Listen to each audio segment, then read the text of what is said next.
नमस्कार, साधना न्यूज में आपका बहुत स्वागत है और मैं हूं आपके साथ अनुपमा खोपरे। गूगल ने ऑनलाइन लोन देने वाले 2000 से ज्यादा ऐप अपने प्ले स्टोर से हटा दी है। गृह मंत्री डॉक्टर उत्तम मिश्रा ने कहा कि अब गूगल ने जो ये फैसला लिया वो स्वागत योग्य है, लेकिन साथ ही कहा कि गूगल कंपनी के अधिकारी भविष्य में इस बात का ध्यान रखें और अनाधिकृत ऐप इस तरह के प्रयोग ना हो। ये पहली बार है, इसलिए सिर्फ कहा है, वरना दूसरी बार हम कार्रवाई करेंगे। गौरतलब है कि ऑनलाइन लोन लेने वाले ऐप कई लोगों के लिए मुसीबत का सबब बन चुके हैं, जिसके चलते कई लोग अपनी जान दे चुके हैं।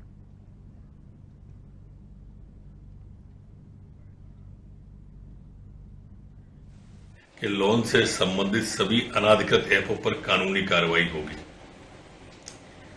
अब गूगल ने ऐसे सभी ऐपों को अपने प्ले स्टोर से हटाने का जो निर्णय लिया है, मैं उसका स्वागत करता हूं। लेकिन ये निवेदन भी करता हूं गूगल कंपनी के सभी अधिकारियों से कि भविष्य में इस बात का ध्यान रखें और एहतियात बरतें कि इस तरह के अनाधिकृत ऐप किसी भी रूप में प्रयोग में नहीं लाए जाए। ये पहली बार था, इसलिए हमने कहा है दूसरी बार कार्रवाई हो कि लोन से संबंधित सभी अनाधिकृत ऐपों पर कानूनी कार्रवाई होगी। अब गूगल ने ऐसे सभी ऐपों को अपने प्ले स्टोर से हटाने का जो निर्णय लिया है, मैं उसका स्वागत करता हूं। लेकिन ये निवेदन भी करता हूं गूगल कंपनी के सभी अधिकारियों से कि भविष्य में इस बात का ध्यान रखें और एहतियात बरतें कि इस तरह के अनाधिकृत ऐप किसी भी रूप में प्रयोग में नहीं लाए जाए। ये पहली बार था, इसलिए हमने कहा है दूसरी बार कार्रवाई हो कि लोन से संबंधित सभी अनाधिकृत ऐपों पर कानूनी कार्रवाई होगी। तो देखा जाए तो मध्य प्रदेश में लगातार ऐसे केसेस बढ़ रहे हैं, जिसकी वजह से कई सारी आत्महत्याएं भी हुई है और इसका जिम्मेदार कहीं ना कहीं गूगल को ठहराया जा रहा है। लेकिन अगर देखा जाए तो अब गृह मंत्री डॉक्टर उत्तम मिश्रा ने एक एक्शन लिया और इसी के चलते अब गूगल ने ऑनलाइन लोन लेने वाले 2000 से ज्यादा ऐप अपने प्ले स्टोर से हटा दी है। तो कहीं ना कहीं एक बड़ी कार्रवाई यहां पर सामने आ रही है और लगातार अगर देखा जाए तो मध्य प्रदेश गृह विभाग को लगातार फ्रॉड की शिकायतें भी आ रही थी और इसी के चलते गृह मंत्री ने बड़ा एक्शन लिया और साथ ही गूगल को एक बड़ी चेतावनी दी थी, जिसके बाद में गूगल ने एक्शन लिया और इसी के चलते गूगल ने ऑनलाइन लोन देने वाले 2000 से ज्यादा ऐप अपने प्ले स्टोर से हटा दिए हैं।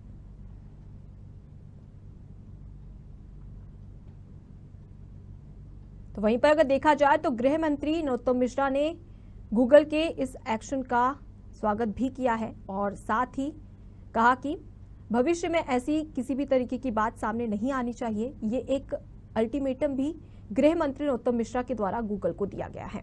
बहरहाल अगर मध्य प्रदेश की बात कर ली जाए तो मध्य प्रदेश में ऐसे कई सारे गूगल पर ऑनलाइन लोन ऐप मिलते हैं, जिसकी वजह से जिसका शिकार आम जनता होती है और कहीं ना कहीं कई सारी आत्महत्याओं की खबरें भी सामने आती है।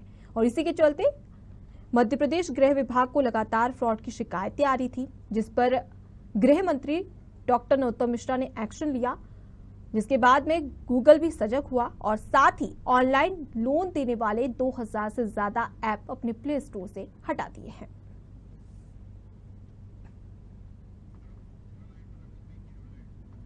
इसी खबर पर और भी जानकारी के लिए सीधे रुक करते हैं, हमारे साथ में संवाददाता अमीन बेग जुड़ चुके हैं। अमीन, अगर देखा जाए तो मध्य प्रदेश में लगातार ऑनलाइन जो फ्रॉड लोन है उसकी तमाम घटनाएं सामने आ रही थी।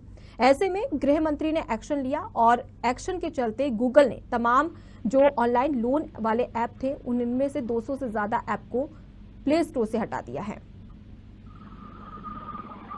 देखिए, बिल्कुल ये एक बड़ा कदम है गूगल की तरफ से लिया गया है। अगर इस पूरे एक साल की बात कर ली जाए तो इस पूरे एक साल में अब तक जो है तकरीबन 2000 से ज्यादा ऐप को हटाया गया है। और हाल में ही जिस तरीके से इंदौर के अमित का मामला सामने आया, उसने अपनी पत्नी और 2 बच्चों के साथ सुसाइड कर लिया और एक मार्मिक सुसाइड नोट उसने लिखा, जिसे पढ़कर हर कोई जो है वो झंझोर गया कि कैसे एक परिवार जो है वो इन लोन ऐप के का शिकार हो गया और 4 लोगों ने जो है सुसाइड कर लिया। 2 बच्चे भी छोटे छोटे उसमें शामिल थे। उसके बाद से ही गृह मंत्री ने ये कहा था कि कठोर कार्रवाई की जानी चाहिए इस तरह के मामलों में। गूगल को भी उन्होंने कहा था, लेकिन अब गूगल की तरफ से जानकारी दी गई है कि उसने यानी कि इस साल के अभी चूंकि 8वां महीना चल रहा है, अगस्त चल रहा है, तो अब तक जो है तकरीबन 2000 से ज्यादा जो लोन ऐप हैं वो हटा लिए गए हैं। तो ये बड़ी जानकारी अब तक निकलकर सामने आई है। गृह मंत्री की भी प्रतिक्रिया इस पर आई है। गृह मंत्री ने साफ कहा है कि गूगल ने जो ये कार्रवाई की है ये स्वागत योग्य है, लेकिन अधिकारियों को ये समझने की बात है कि टेक्नोलॉजी के इस दौर में जब फ्रॉड चप्पे चप्पे पर फ्रॉड हो रहा है, लगातार फ्रॉड की घटनाएं, साइबर अपराध की घटनाएं बढ़ रही हैं, तो ऐसे में गूगल को भी चाहिए कि जो कोई भी ऐप उसके यहाँ यानी कि प्ले स्टोर में रजिस्टर्ड होता है तो उसकी पूरी जानकारी उसको होनी चाहिए। वो कहाँ का ऐप है, किस तरीके से जो है वो यहाँ पर उसको लगाया जा रहा है, बनाया जा रहा है और उसकी क्या प्रमाणिकता है। तो ये तमाम चीजें ऐसी हैं कि गूगल को इसको चेक करना चाहिए और इसी का खामियाजा जो है आम लोगों को भुगतना पड़ता है। जब छोटे छोटे से मैसेज, टेक्स्ट मैसेज जब आपके पास आते हैं और उसमें वो लिख कर भेजते हैं कि चुटकियों में आपको लोन मिल सकता है या 2 मिनट में आप लोन ले सकते हैं, तो जब इस तरीके की चीजें सामने आती हैं तो जरूरतमंद कोशिश करते हैं कि ये लोन उनको मिल जाए। जब वो लोन ले लेते हैं तो फिर वो कहीं ना कहीं ऐप के मकर जाल में फंस जाते हैं और उसका खामियाजा न सिर्फ एक अमित बल्कि न जाने कितने सारे ऐसे अमित हैं और उनके परिवार है जिसको भुगतना पड़ा है। इंदौर की उस घटना ने तो वाकई सबको झंझोड़ कर रख दिया था, जब 2 मासूम बच्चों को नई ड्रेस पहनाकर अपनी पत्नी को जो है ये बताकर कि हम सुसाइड कर रहे हैं, उसने पहले अपने बच्चों को खत्म किया, उसके बाद अपनी पत्नी को खत्म किया और उसके बाद अंतिम में अपनी भी जान ले ली। तो इस घटना के बाद प्रदेश के गृह मंत्री ने साफ तौर पर कहा था कि कार्रवाई होनी चाहिए और सरकार कार्रवाई करेगी। तो अब अच्छी बात निकलकर इसमें ये सामने आ रही है कि 2000 से ज्यादा ऐप जो हैं वो गूगल ने उनको अनरजिस्टर्ड कर दिया है। जी बिल्कुल, अगर देखा जाए तो इंदौर जैसी घटनाएं हुई है अमीन। अगर बात करें मध्य प्रदेश गृह विभाग को भी लगातार फ्रॉड की शिकायतें आ रही थी, ऐसे में पूरे मध्य प्रदेश की बात करें तो किस तरीके की शिकायत देखने को मिल रही है और कैसे कैसे मामले सामने आए? साइबर जो अपराध लगातार बढ़े हैं, ये एक बहुत बड़ी चुनौती पुलिस के लिए हो गया है, क्योंकि पुलिस इतनी हाईटेक नहीं है कि वो साइबर अपराध करने वालों से को तुरंत पकड़ सके या उनका तोड़ निकाल सके। आपको हाल ही में पता होगा कि जब गृह मंत्री अमित शाह भोपाल आए थे तब उन्होंने यहीं पर एक बड़ी यूनिवर्सिटी का उद्घाटन किया था। उस यूनिवर्सिटी में साइबर के जो मामले हैं उसमें कैसे हमारी पुलिस को और निपुण बनाया जाए और कैसे टेक्नोलॉजी से लेस किया जाए, वो गुण तो बताएंगे। साथ में जो नए बच्चे हैं उनको भी ये जानकारी मिल सकेगी कि कैसे आप जो है टेक्नोलॉजी के युग में और कैसा बेहतर कार्य कर सकते हैं। तो ये कवायद जो है वो प्रदेश सरकार हो या भारत सरकार की तरफ से की गई है, लेकिन जो साइबर अपराध करने वाले हैं वो कहीं ना कहीं अभी 2 कदम आगे दिखाई देते हैं। आपने देखा होगा कि अभी से नहीं, जब से टेक्नोलॉजी का उदय हुआ पूरी दुनिया में और भारत की खासतौर से बात कर ली जाए, जैसे टेक्नोलॉजी धीरे धीरे बढ़ी, खासतौर पर एटीएम की बात कर ली जाए या फिर ऑनलाइन ट्रांजैक्शन की बात कर ली जाए, इसमें हम फ्रॉड देखते ही हैं। आपको फोन आता है, आप ओटीपी बता देते हैं, आपका पैसा अकाउंट से खाली हो जाता है। एटीएम से भी इसी तरह की घटनाएं सामने आई थी और अब इस तरह के ऐप बना लिए गए हैं। यानी कि आज आप समझ सकते हैं कि आपके मोबाइल के अंदर न जाने कितने ऐप आप इंस्टॉल करते हैं जो आपको लगता है कि ये आपके जरूरत के हिसाब से हैं, लेकिन बावजूद उसके जब आप कोई ऐप जो आपको लगता है कि ये आपको आर्थिक फायदा पहुंचा सकता है और आप उसके चंगुल में आते हैं तो फिर स्थितियां बिगड़ जाती हैं। और वही अमित के साथ हुआ, उसके परिवार के साथ हुआ और न जाने ऐसे कई लोगों के साथ हुआ जिनको अपनी जान गंवाना पड़ी। जी तो इसी के चलते मध्य प्रदेश में लगातार फ्रॉड की घटनाएं भी सामने आ रही हैं।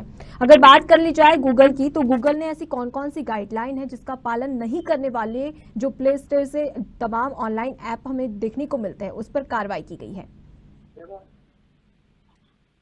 देखिए, फिलहाल अभी कोई ऐसी गाइडलाइन अभी फिलहाल के तौर पर गूगल की तरफ से ऐसी बात निकल कर सामने नहीं आई कि कोई गाइडलाइन उसने कोई पैरामीटर बनाए हो, लेकिन अभी तक जो सूरत हाल रहा है वो यही सूरत हाल है कि कोई भी ऐप जो है अगर बनाता है तो वो बहुत आसानी से प्ले स्टोर पर अपने आप को रजिस्टर्ड करा सकता है और आप और हम जैसे और ऐसे न जाने कितने लोग उस ऐप को अपने मोबाइल में डाउनलोड कर सकते हैं।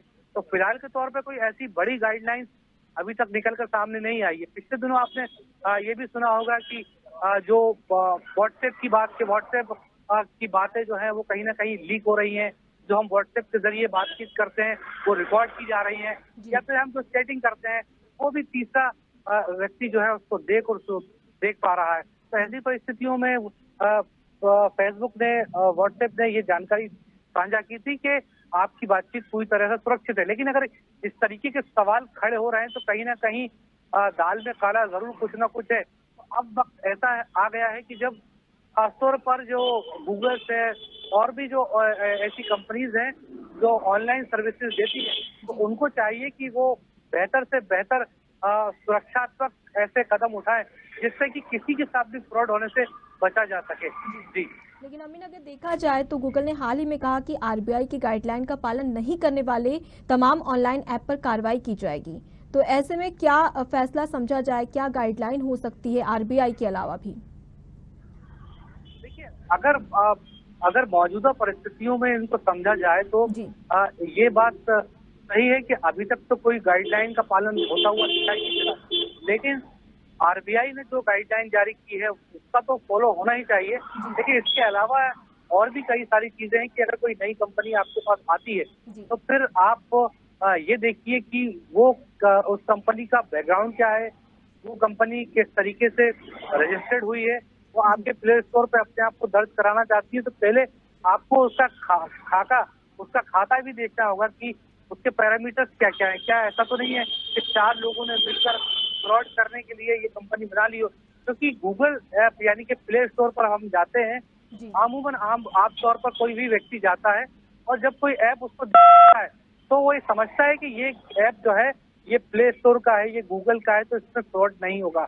बस वहीं पर दिक्कत हो जाती है। तो जो एक भरोसा प्ले स्टोर के साथ है, गूगल के साथ है, गूगल को बना के रखना होगा। गूगल को यहाँ बैरिकेडिंग स्टोर में ऐप आ रहे हैं वो सर्टिफाइड ऐप हो, कोई भी व्यक्ति उसको अगर डाउनलोड करता है तो उसको ये इत्मीनान होना चाहिए कि मैंने गूगल से, प्ले स्टोर से ये ऐप डाउनलोड किया है, तो इसमें फर्जीवाड़े के चांसेस बहुत कम हो जाते हैं। लेकिन फिलहाल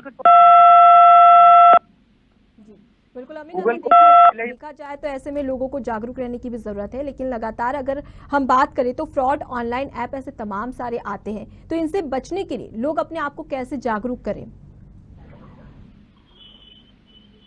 देखिए, बिल्कुल लोगों को भी समझना होगा क्योंकि हर व्यक्ति के पास इस समय एंड्रॉइड मोबाइल है और हर व्यक्ति को ये बात समझना भी होगी कि जब कभी भी कोई ऐप आपको डाउनलोड करना है, आपको लगता है कि ये ऐप जो है आपके काम का है, तो पहले आपको उसको चेक करना होगा। गूगल भी ये कहता है कि आप कभी कोई चीज ऐप डाउनलोड करते हैं या कोई भी चीज सर्च करते हैं तो पहले उसकी प्रमाणिकता को जांचिए। अगर आप गूगल ऐप के जरिए कोई ऐप डाउनलोड कर रहे हैं तो पहले आप गूगल पर ही जाकर उसकी प्रमाणिकता को देखिए कि क्या वो आपके भरोसे पर खरा उतर पाएगा, वो किस तरीके से बना है, क्या उसका बैकग्राउंड है और जो स्टार्स मिलते हैं, जो पैरामीटर्स होते हैं, क्या वो उस पैरामीटर पे खरा उतर रहा है कि नहीं, तब जाकर आपको उस ऐप को डाउनलोड करना चाहिए। लेकिन इसके बावजूद भी अगर आप ऐप डाउनलोड कर लेते हैं और वो आपकी पर्सनल चीजें आपसे मांग रहा है तो फिर आपको बहुत ज्यादा सतर्क होने की आवश्यकता है। अमूमन होता ये है कि जब आप कोई ऐप डाउनलोड करते हैं तो आपको जैसे ही डाउनलोड करेंगे तो उस पर ओके करने के कई सारे ऑप्शंस आपको दिखाई देते हैं। आपको ये पता नहीं होता है कि किसको नो करना है और किसको यस करना है। ऐसे बहुत सारे लोग हैं जो ये बात नहीं समझते हैं। हालांकि जो जागरूक लोग हैं वो अमूमन इस तरीके के जो पॉइंट्स होते हैं उसको पढ़ते हैं, उसके बाद ही वो ऐप के अंदर जाते हैं। लेकिन बहुत बड़ी संख्या में ऐसे लोग भी हैं जो ये बात नहीं समझते हैं। वो ऐप के अंदर जाने के लिए किस चीज को यस करना है और किस चीज को नो करना है वो इस बात का ख्याल नहीं करते हैं और बस यहीं पर बहुत बड़ी गड़बड़ हो जाती है और उसी का खामियाजा भुगतना पड़ता है। बहरहाल हम लोन ऐप की बात करें तो लोन ऐप चुटकियों में लोन, 2 मिनट में लोन, घर बैठे लोन, आपके घर पे ही आकर लोन दिया जाएगा या आपको कोई डॉक्यूमेंट्स नहीं लगेंगे। तो इस तरीके के जो लुभावने वादे होते हैं, लुभावने स्लोगन होते हैं और यहीं पर गच्चा खा जाते हैं लोग और उसी का नतीजा है कि फिर स्थितियां किस तरीके की होती है सबने देखा। जी। बिल्कुल अमीन, तो ऐसे में जरूरत है कि लोग अपने आप को जागरूक रखें, साथ ही आसपास के लोगों को भी जागरूक करें, क्योंकि अगर देखा जाए तो ऐसे तमाम फ्रॉड ऑनलाइन लोन देखने को मिलते हैं गूगल पर। तो ऐसे में लोगों को जागरूक रहने की भी यहाँ पर जरूरत है। बहुत बहुत शुक्रिया अमीन, तमाम जानकारी हमें देने के लिए। आप हमारे साथ में बने रहिए। तो गूगल ने ऑनलाइन लोन देने वाले 2000 से ज्यादा ऐप अपने प्ले स्टोर से हटा दी है। आपको जानकारी के लिए बता दें कि गृह मंत्री डॉक्टर नरोत्तम मिश्रा ने जिस तरीके से प्रदेश में ऐसी खबरें सामने आ रही थी, कई सारी घटनाएं घटित हो रही थी, इसी के चलते एक्शन लिया और गूगल को चेतावनी भी दी थी, जिसके बाद में गूगल ने ये बड़ी कार्रवाई की है। भोपाल स्थित बीजेपी दफ्तर अब नए स्वरूप में तब्दील होगा। जी हां, 100 करोड़ की लागत में बीजेपी का नया दफ्तर बनकर तैयार होगा। सूत्रों की माने तो इसे लेकर तैयारियां भी शुरू हो गई हैं। छत पर हेलीकॉप्टर उतारने की तैयारी भी शुरू कर दी गई है। पुराना कार्यालय तोड़कर 10 मंजिला बिल्डिंग बनाई जाएगी। साथ ही करीब 50,000 वर्ग फीट का कंस्ट्रक्शन होगा। इस पूरे मामले को लेकर कांग्रेस ने निशाना साधा है। कांग्रेस का कहना है कि भ्रष्टाचार के पैसे से नया बीजेपी कार्यालय बनेगा। तो इसी खबर पर और भी जानकारी के लिए सीधे रुक करते हमारे साथ में हमारे संवाददाता अमीन बेग जुड़ चुके हैं। अमीन, अगर देखा जाए तो भोपाल स्थित बीजेपी दफ्तर अब नए स्वरूप में तब्दील होने वाला है और इसी के चलते 100 करोड़ की लागत से बीजेपी का नया दफ्तर बनाया जाएगा। क्या क्या सुविधाएं देखने को मिलेगी इस दफ्तर में? देखिए, बिल्कुल आज से तकरीबन 1.5 साल पहले ये तय हुआ था कि बीजेपी कार्यालय को नया रूप दिया जाएगा, यानी कि नई जगह पर नया भवन बनाया जाएगा। और अभी जो वर्तमान में जो बीजेपी कार्यालय है उसके सामने ही जो अब पुराना आरटीओ हो गया है, कुछ ही दिन पहले उस आरटीओ को हटाया गया, दूसरी जगह शिफ्ट किया गया। तो उसी आरटीओ का जो परिसर है, तकरीबन 50,000 स्क्वायर फीट जमीन है, वो उसी में ये बीजेपी का नया भवन बनाया जा रहा है। बहुत सारा काम भी जो है उसमें हो रहा है और उम्मीद की जा रही है कि 2023 का जो इलेक्शन है बीजेपी इसी नए भवन से लड़ेगी। अब इसके अगर टेक्नोलॉजी और इसमें नई सुविधाओं की बात कर ली जाए तो इसमें अभी तक जो पुराना बीजेपी कार्यालय है उसमें लिफ्ट की कोई सुविधा नहीं है, और लेकिन ये 10 मंजिला रहेगा, इसमें लिफ्ट की सुविधा रहेगी। इसमें एक तरीके से पूरा बीजेपी अपना मैनेजमेंट, अभी तक पिछले चुनाव में हमने देखा था कि बीजेपी को 2018 चुनाव के लिए एक नई बिल्डिंग की जरूरत पड़ी थी और उसने होशंगाबाद रोड पर एक नई बिल्डिंग ली थी और वहीं से उसका जो आईटी का जो काम था वहीं से हुआ था। लेकिन ये बीजेपी कार्यालय बनने के बाद जो है यहाँ पर सारी सुविधाएं रहेंगी। खासतौर पर आईटी का एक बड़े एक तरीके फ्लोर जो है वो आईटी का रहेगा, जहाँ पर बीजेपी के सारे कामकाज वहाँ से रन हो सकेंगे। और इसीलिए बीजेपी को ये आवश्यकता भी थी कि कार्यालय बड़ा बनाया जाए। लेकिन बीजेपी के इस कार्यालय पर सवाल भी खड़े हो रहे हैं, क्योंकि राजनीति हो रही है। बीजेपी कांग्रेस का ये कहना है कि ये कार्यालय जो है ये एक तरीके से भ्रष्टाचार के पैसों से बनाया जा रहा है। तो आरोप प्रत्यारोप का दौर भी शुरू हो गया है। लेकिन इससे इतर बात कर ली जाए तो एक भव्य बीजेपी कार्यालय जो है वो जल्द ही बनकर तैयार होगा और उसमें एक बड़ा पार्क भी होगा, 10 मंजिला बिल्डिंग होगी और तकरीबन लागत जो है वो 100 से 150 करोड़ के आसपास बताई जा रही है कि इस लागत से बनेगा। और सबसे महत्वपूर्ण बात यह है कि इसके छत पर जो है हेलीकॉप्टर भी आसानी से उतारा जा सकेगा। तो इस तरह से डिजाइन किया गया है बीजेपी कार्यालय और वो सारी टेक्नोलॉजी सुविधाओं से लैस रहेगा। जी बिल्कुल, लेकिन अमीन, अगर देखा जाए तो इस मुद्दे पर अब सियासत भी देखने को मिल गई है। तो जैसे कि आपने जिक्र किया कांग्रेस का, तो कांग्रेस का कहना है कि भ्रष्टाचार के पैसे से ये कार्यालय बनाया जा रहा है। ऐसे में बीजेपी ने क्या प्रतिक्रिया दी है? देखिए, कांग्रेस ने साफ तौर पर कहा है, कांग्रेस के नेताओं से जब बात हुई तो उनका साफ तौर पर कहना था कि दिल्ली में भी एक बड़ा भव्य बीजेपी कार्यालय बनाया गया और अब प्रदेश में बनाया जा रहा है। तो ये पता चलता है कि बीजेपी किस तरीके से पैसे का दुरुपयोग कर रही है। जो पैसा जनता का है उसे भ्रष्टाचार में इस्तेमाल किया जा रहा है और ये पैसा कहाँ से आया बीजेपी के पास। तो इस तरीके के आरोप जो है वो कांग्रेस की तरफ से लगाए गए। हालांकि बीजेपी ने ये कहा है कि कांग्रेस का इसी तरह का काम रहता है, जब भी कोई काम होता है तो वो उसे हमेशा राजनीति उसमें दिखाई देती है और इसमें राजनीति की कोई बात नहीं है। हर पार्टी कार्यालय जो है वो पार्टी के जो लोग होते हैं वो अपने अपने हिसाब से डिजाइन कराते हैं।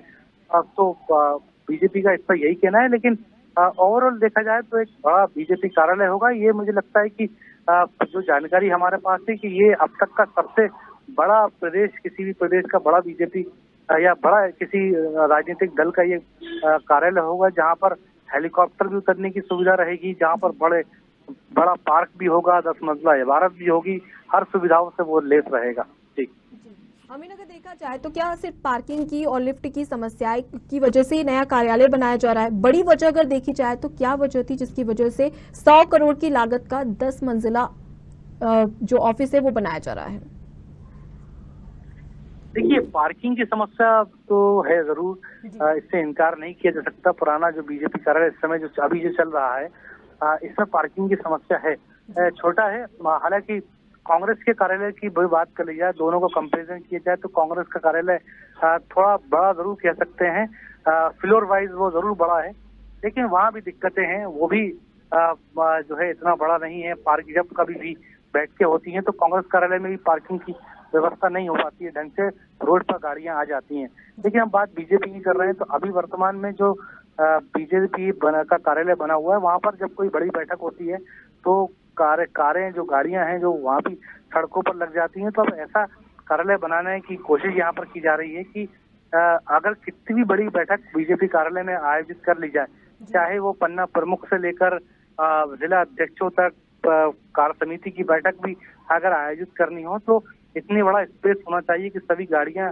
उसी कार्यालय में लग सकें, बैठकें हो सकें। अभी अमूमन ये होता है कि जब बहुत ज्यादा बड़ी बैठकें होती हैं तो किसी भोपाल से बाहर, जैसे कि अभी पिछले दिनों एक बैठक बीजेपी की पचमढ़ी में होने जा रही थी, हालांकि बाढ़ की वजह से उसको कैंसिल कर दिया। कार्य समिति की बैठक थी 25, 26, 27, लेकिन बाढ़ के जिस तरीके के हालात हुए उसे कैंसिल कर दिया गया। तो कोशिश बीजेपी की ये है कि इतना बड़ा कार्यालय बने कि जब कभी भी बड़ी से बड़ी बैठकें हो तो उसमें पार्किंग की सुविधा भी रहे और सारे नेता एक छत के नीचे बैठकर बैठक कर सके। जी, तो ऐसे में अमीन कितना इंतजार करना पड़ेगा, क्योंकि 10 मंजिला ऑफिस बनाने की बीजेपी तैयारी कर रही है, तो कब तक ये बनकर तैयार हो जाएगा? हालांकि डेडलाइन जो है वो 2023 के चुनाव से पहले की ही है, लेकिन मुझे लगता है कि शायद बीजेपी ये बहुत जल्द बहुत एक तरीके से इसमें और ज्यादा समय लग सकता है, क्योंकि कंस्ट्रक्शन करना है, 10 माला बिल्डिंग बनाना है, फिर अंदर के इंटीरियर का काम रहता है। तो अब देखना हुआ, बीजेपी का तो यही कहना है कि 2023 का जो चुनाव वो लड़ेंगे वो इसी नई बिल्डिंग से लड़ेंगे, इसी बिल्डिंग के भीतर से जो है सारे कामकाज होंगे। तो अगर बीजेपी कह रही है तो देखना हुआ कितनी तेज ये काम चलता है और क्या बीजेपी इसी नए कार्यालय से आगे क्या रणनीति करेगी या फिर उसे फिलहाल अभी पुराने कार्यालय से ही संतोष करना पड़ेगा। जी, तो ऐसे में अगर बात कर ली जाए सुख सुविधाओं की और तमाम कंस्ट्रक्शन की, तो इसका काम कब से शुरू हो चुका है या फिर होने वाला है, और साथ ही इसमें और कौन कौन सी सुविधाएं भी देखने को मिलेगी? देखिए, 10 मंजिला अगर बिल्डिंग बन रही है किसी पार्टी कार्यालय की, तो आप समझिए कि हर फ्लोर पर अलग अलग विभाग रहेंगे। बीजेपी के बहुत सारे जो संगठन के जो पदाधिकारियों के जो कार्यालय होते हैं वो अभी पर्याप्त नहीं है। यहाँ पर एक ही अमीन, यहाँ पर मैं आपको रोकना चाहूंगी। इस वक्त हमारे साथ में बीजेपी से विकास मोंदरिया जुड़ चुके हैं। विकास जी, सबसे पहले तो साधना न्यूज में आपका बहुत बहुत स्वागत है। जी, नमस्कार। जी विकास जी, जैसा कि देखा जाए तो भोपाल स्थित बीजेपी दफ्तर अब नए स्वरूप में तब्दील होगा, क्योंकि 100 करोड़ की लागत से बीजेपी का नया दफ्तर बनकर तैयार होने वाला है। लेकिन वहीं पर अब इसमें सियासत भी देखने को मिल गई है, जहां कांग्रेस ने आरोप लगाया है कि भ्रष्टाचार के पैसे से बीजेपी का दफ्तर तैयार किया जा रहा है। देखिए, कांग्रेस तो कुछ भी आरोप लगा सकती है जी। बीजेपी अपने कार्यकर्ताओं के मार्फत, अपने समर्थकों के मार्फत सहयोग राशि एकत्रित करती है। नंबर 1, उससे हम कोई भी कार्य करते हैं, पार्टी का कार्यों का और कार्यक्रमों का संचालन उसके माध्यम से होता है। तो ये सरासर गलत है कहना कि भ्रष्टाचार का पैसा है। भाई, कांग्रेस ने अपने कार्यालय बनाए हैं, उन्होंने ऐसा कुछ किया होगा। कांग्रेस के कार्यालय तो मजबूत होते नहीं, उनके नेताओं के कार्यालय ज्यादा मजबूत होते हैं, वहीं पे काम वहीं से ज्यादा होता है। कमलनाथ जी का हर काम उनके निवास से ज्यादा होता है, तो वो ऐसा करते रहे होंगे, ये आदत में होगी, इसको सोच के वो बोल सकते हैं। मैं नितांत रूप से उनके इस आरोप का खंडन करता हूँ। नंबर दूसरा विषय, देखिए, भारतीय जनता पार्टी के कार्यकर्ताओं के लिए कार्यकर्ता का महती हमारे मन में रखता है। जी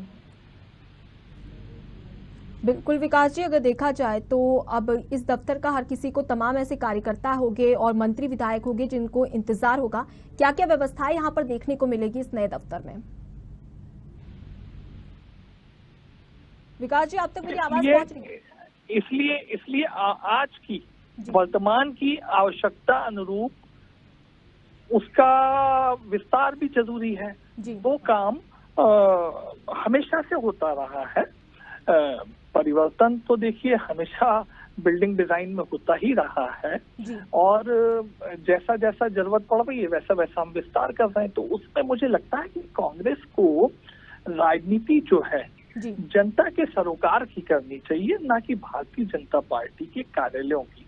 भारतीय जनता पार्टी को क्या चंदा लोगों से मिलता है, क्या सहयोग राशि हम हमारे कार्यकर्ताओं से एकत्रित करते हैं, इसके सब फिगर चुनाव आयोग में भी जाते हैं, इसके सब फिगर इनकम टैक्स डिपार्टमेंट को भी सबमिट किए जाते हैं, और इसके सब फिगर वैसे भी व्यापक तौर पे हमेशा चर्चा में आ जाते हैं। जी, तो कुल मिलाकर देखा जाए तो सियासत तो देखने को मिल रही है, लेकिन कार्यकर्ताओं में काफी उत्साह भी होगा इस नए कार्यालय को देखने के लिए। बहुत बहुत शुक्रिया विकास जी तमाम जानकारी के लिए और हमसे चर्चा करने के लिए।